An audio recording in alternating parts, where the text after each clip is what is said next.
رنجی تو مورو سری بالاست پسر نظری جمله مردم طرفی ماست پسر سمری رنجی تو مورو سری بالاست پسر نظری جمله مردم طرفی ماست پسر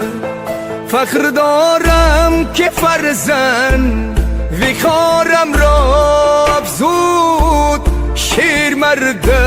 سمگی نعمت والاست پسر فخر دارم که فرزن ویکارم را افزود شیر مرد سمگی نعمت بالاست پسر نعمت بالاست پسر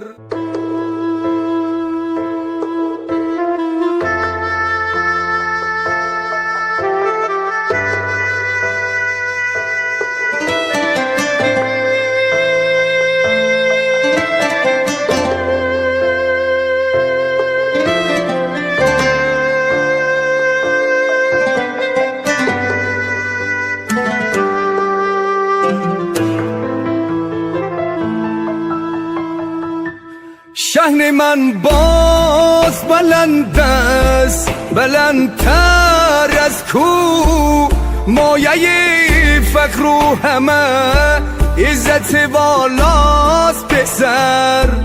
شهن من باز بلند است بلندتر از کو مایه فخر و همه عزت بالاست پسر کیست آن کس که ننازد ز وفای فرزند پاره جان و دل از شهده تمناست پسر